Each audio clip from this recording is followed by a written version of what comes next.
Welcome to Inspired Saigon. Today we have Mr. Chris, an expert in hospitality, food and beverage, and also you do consultancy for this industry. Chris is very well known, so if you live in Saigon, definitely he go across his post or his article about food and beverage. So Chris, tell me, what's inspired you to come to Saigon, and what's actually your business now, what you do? So I've been in London for 10 years previously. Yes. I've been working for some very big blue chip companies like Nestle to begin with, and then I was with Pernod Ricard, which had got me into the luxury wine and spirits business. And then an opportunity came up to work with Rothschild Estates to look after their business in the domestic market in Vietnam, Laos and Cambodia. Okay. So I actually came out to Vietnam to take up that job. And Which year it was? so that was around 2013. 2013. I started by doing business trips, and then I moved here full-time in January of 2014. But a big part of it, Federico, was because they were premium, world-class brands. Okay. We were looking for premium distribution. Understand. So really part of the role was to identify and find local partners in Vietnam, Laos and Cambodia. Yeah. And then to work with those partners to make sure that the brands were being distributed, promoted, presented accordingly. Okay. Which is why we were looking to have the brands listed in very nice hotels, very nice restaurants.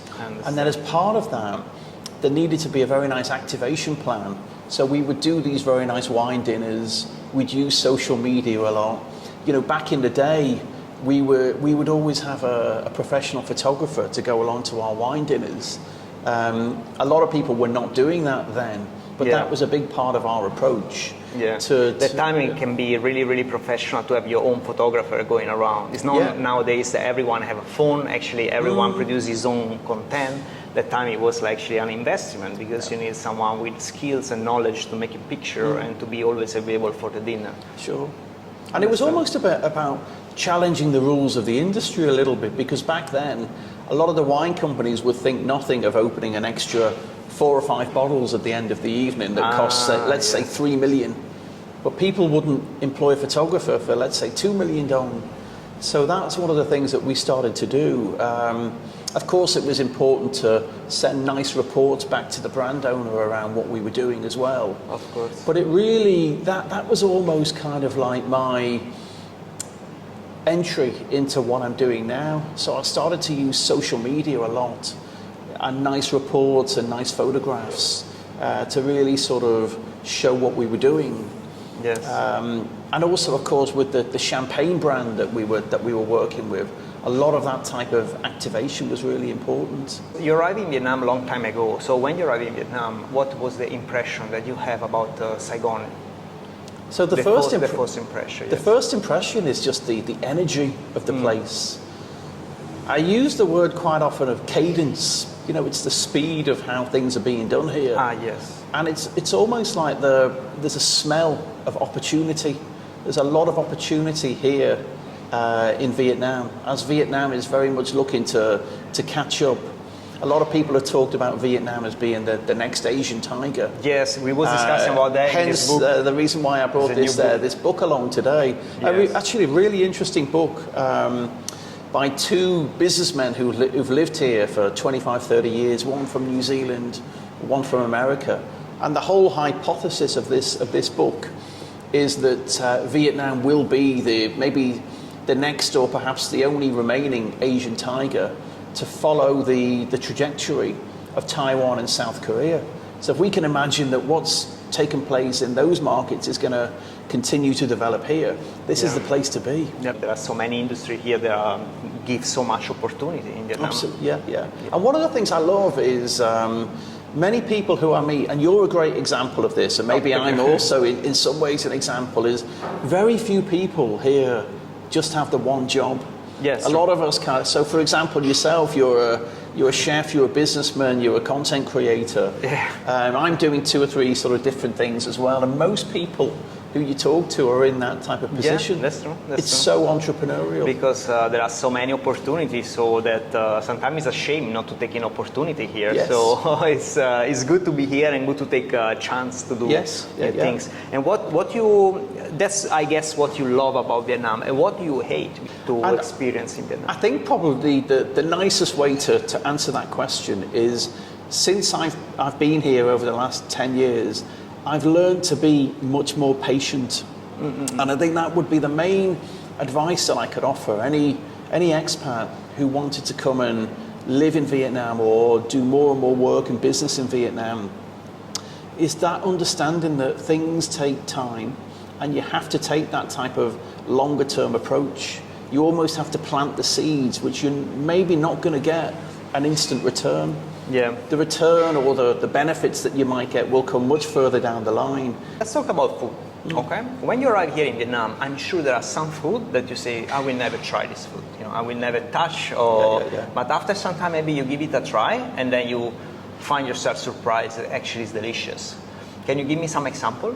So, again, maybe it's not quite answering the question, but being from the UK, coffee is extremely important there. It's a huge part of our daily life. I would always in the UK have 2 or 3 coffees in the morning before lunch.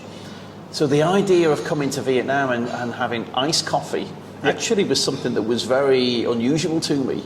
And particularly this concept of the café soda, which is almost kind of like a dessert, but at the same time incredibly sort of strong and powerful, the sort of the effect it had on you. So to begin with, it almost became an addiction, trying that. And then it's something now that I've become very, very used to. And now I will only drink iced coffees in the morning. Me too. Having warm coffees, we had an iced coffee this morning when I arrived. So that was a big change. I've noticed recently as well, they're now developing a lot more around these silky, salty, the Café Moi and so on. There's one I've been... Like the salt coffee? There's one I've been trying in Phu Quoc, which again I'm trying not to sort of get addicted to. But it's this creamy, salty coffee. I'm kind of having one of those a week. And I'll have that, and I always order a bottle of water at the same time, and then I'll kind of dilute it and sort of have it together. But again, just on the whole kind of idea and concept of Vietnamese food, that's a huge area, one of the huge reasons why I'm here. Yes. It's that whole idea of I'm trying to promote and elevate Vietnamese cuisine, both in Vietnam and also on a regional basis. And I do go to a lot of Vietnamese restaurants a lot. Yes, I see. I follow you for your review and everything. Yes, you're very active. Thank you. We've met at Madame Lounge. I go to Lang a lot, Quang Bui. Of course, Peter Kung Franklin at Annan. I'm sure we'll talk about him a little bit more later on. So huge admirer of the cuisine. It's one of the main reasons I think why I'm still here. Okay, we discussed about food. Now let's talk about business. Imagine to be, because you are an expert in this industry, but imagine now to be a young entrepreneur. I give you $1 million, and you have to invest this $1 million. What you will do? I mean, firstly, I would try and buy as many shares as possible in Pasta Fresca. Assuming that I couldn't do that, I guess I'd have to look at other options. And I suppose how again I would sort of answer that question is, where do I see the opportunities in the hospitality space? Particularly, we think about Saigon to begin with. I still feel that there is a big gap in the market for an upscale Thai restaurant. Okay. There's a lot of Thai restaurants here. They tend to be Thai restaurants located in the shopping malls and so on, like Som Thai, which do a great job. Correct. But there's certainly a gap there. I also feel like there's a big opportunity around brunching. So, for example, the concept like Weekend in District 2, Godmother in District 1 used to be incredibly successful. But their flagship store closed recently and doesn't really feel like it's been replaced. So I keep What do you think? What's the problem? Why they didn't make it, let's say? I think in the case of that particular concept, it was working really well for the first couple of years, and it maybe feels like the management there maybe ran out of steam. I don't know. The group that put it together, I don't know whether they had other things, other priorities or so on. But I think the actual concept of Godmother was absolutely spot on. Yeah, and you've seen other people like Soko coming through and so on, but maybe haven't executed as well as Godmother were doing. Yeah. I keep saying to Jamie Orr when I see him, when are you opening a weekend in District 1? Because I think that is going to be a really big opportunity. I think maybe it's an exclusive. I think they're looking into it, but something like that really would work well. Yeah. Then we think about. I did some consultancy a while ago in Hoi An. Yeah. So a couple of thoughts on Hoi An. There's so many tourists there. There's so many kind of, if you like, tourist dollars available, and I still don't feel there is enough good quality concepts in Hoi An. Actually, it's true. I'm agree with them. Yes. Which one is your favorite for Thai food?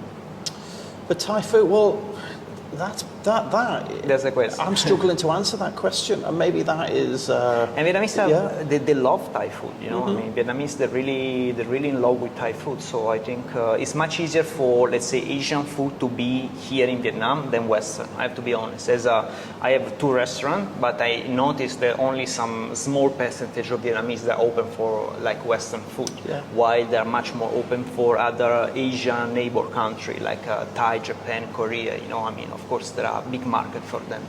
So I used to love Andang Typhoon on Dong Khoi, but sadly that's closed now. So I enjoyed the food there, but I also enjoyed the environment. It was a little bit more comfortable and relaxing there. Okay. But yeah, it's gone now, and there should be something maybe to replace that. Okay. But also, Federico, when I think a little bit more, I think about when I was in Hoi An. I was in Hoi An consulting for a very interesting restaurant bar called the Shamrock. And at one point I was working with a British chef from Saigon. We went up there and did some nice work over the Christmas holiday period. But it makes me think as well that in Saigon, is Saigon maybe one of the only major cities in the world that doesn't have an Irish bar? Okay. So maybe there's a couple of Irish bars here, but they're not really what you might expect. And then sometimes when you think about the explosion of interest in the English Premier League, particularly over the weekends, there isn't really enough places to go and watch and enjoy the football. Understand. So if there was some type of Irish sports bar, that could be. The other one that I would throw in is now this new concept of vibe dining. It's so prevalent, I think, here now in Vietnam that it's challenging these traditional approaches to curating lists. This idea of the best restaurants list or the best bars list. Now you've got these vibe dining places which are essentially bars and restaurants together, and it's this idea, is it a bird or is it a plane? So I think there's going to need to be a category as these kind of lists and recognition comes together about vibe dining. And you've seen that with Bambino, recently with Juncker. Juncker had a grand opening party on middle of this week. And I believe there was 750 people there. Wow. And that was our friend Emilio Moscati, who's kind of sprinkling his stardust on that new concept. But I think there's going to be more vibe dining concepts to come. So you will invest on one of them? I think with so. your $1 million. So I guess for me, let's say a percentage. Which one is the first choice? First choice, I think it would be Thai. Thai, okay. And I've got some good friends in Bangkok as well who I'd like to sort of bring into it. Okay. But I do think that's almost like the easiest win. It's more kind of guaranteed. Because I think around Thai as well, you can get a lot of business at the lunchtime. Yes, correct. So you wouldn't necessarily need to be almost competing for that late night spend, if you like. Last year was the 4th year that the Michelin Guide arrived in Vietnam. So soon they're going to be the 2nd edition. So can you give us some ideas, some, let's say from your point of view, who can be the next Michelin star here in Vietnam? So, I mean, firstly, I think Michelin is a very valuable addition to the gastronomy scene here. Yeah. It's fantastic for our industry. It generates a huge buzz, a huge amount of discussion. It's great for tourism inbound, where people are researching online and they're coming to to visit the Michelin. Indeed. I remember from talking to the agency who bought Michelin here last June, and they were astounded by the amount of media coverage that the announcement had garnered. They expected it to be big, but it was substantially more so than they expected. Okay. There was an incredible amount of discussion. You can probably sort of remember when the list came out. Yeah, I remember. I suppose whatever Michelin were going to do was always going to be contentious, because everybody has their own idea about which restaurants they love and who they think should be getting a star or whatever. But my general feeling was that it was a very, very good thing. It was interesting to see that Hanoi received 3 stars and there was 1 star in Saigon. But generally speaking, I thought it was a really, really good start. Now, from what we've seen in the public domain, from what's been shared, announcements and so on, we know that this year the announcement is going to be likely to be at the end of June. They've also announced that Da Nang will be included in the list as well. There's still a bit of a grey area as to whether it will be Da Nang and Hoi An or just Da Nang. I think it is going to be only Da Nang. Only Da Nang. So at least we'll be covering Hanoi, Da Nang and Ho Chi Minh City. Ho Chi Minh, yeah. And sometimes, I mean, it's very, very difficult to predict what Michelin is going to do. But sometimes Michelin have left some clues. So if we look at how their guide in Thailand has developed over the last 10 years, we can see kind of a trend maybe developing. And perhaps even more close to home in Malaysia. Malaysia, their guide started just before the guide in Vietnam, so they've had 2 editions now. The difference in Malaysia between edition 1 and 2 was actually quite gradual and measured. Okay. Although one of the outlets or one of the restaurants in Malaysia was upgraded from a 1 star to a 2 star. 2 stars. Okay. So I feel like what we may see in Hanoi, for example, maybe another star. Maybe somewhere like Tung or Chapter could join Jar in that kind of elevated Vietnamese style restaurant. We might see something like that. Could there be a restaurant going from 1 star to 2 star?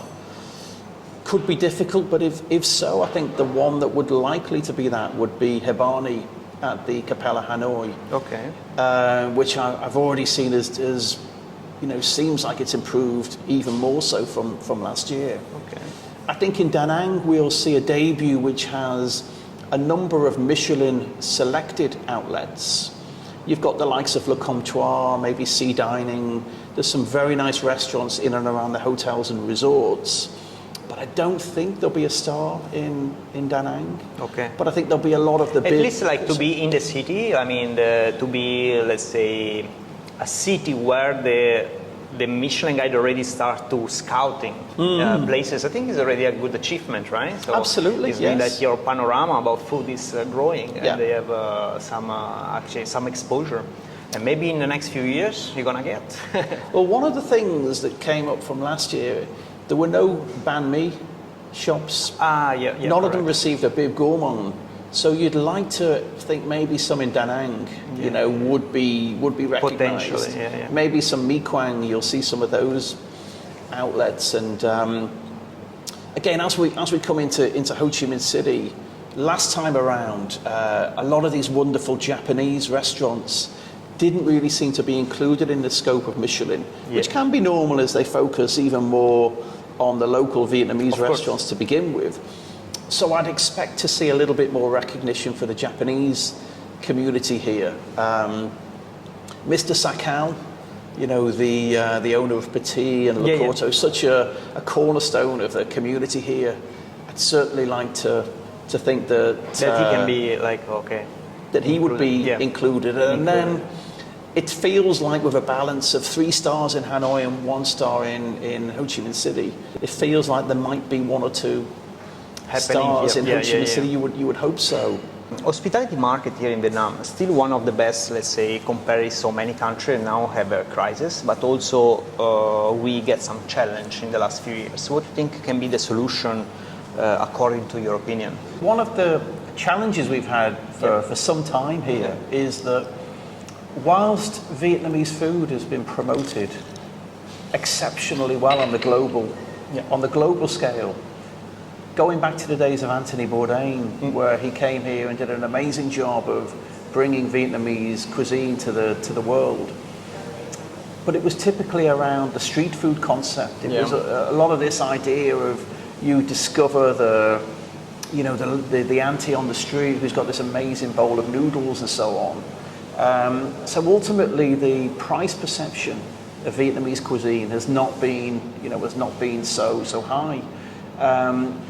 Additionally, people like Sonny Side from Best Ever Food Review Show is a wonderful YouTuber, incredible creator. Actually proud to see him on the Joe Rogan show. Somebody based in Ho Chi Minh City. Okay. He's doing a fantastic job as well. But are we really able to share the true credentials of Vietnamese cuisine and how Vietnamese cuisine, in an elevated format, can compete on the global scale, really? Thank you for coming, Chris. It's been a pleasure. Yeah, it's my pleasure. Yeah. But I'd also like to say we've got to run this back. Okay.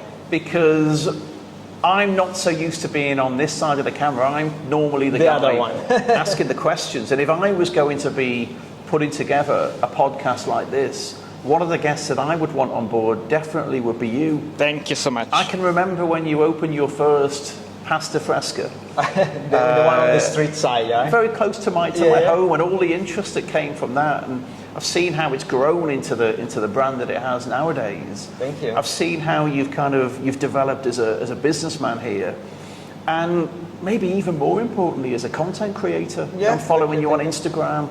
Your TikTok channel is fantastic. So maybe I can come back here and maybe I can interview you and ask questions on you, because I'm sure that your guests will be very interested to hear about that. Thank you so much. So, with pleasure. Pleasure. Thank you so much. Yeah.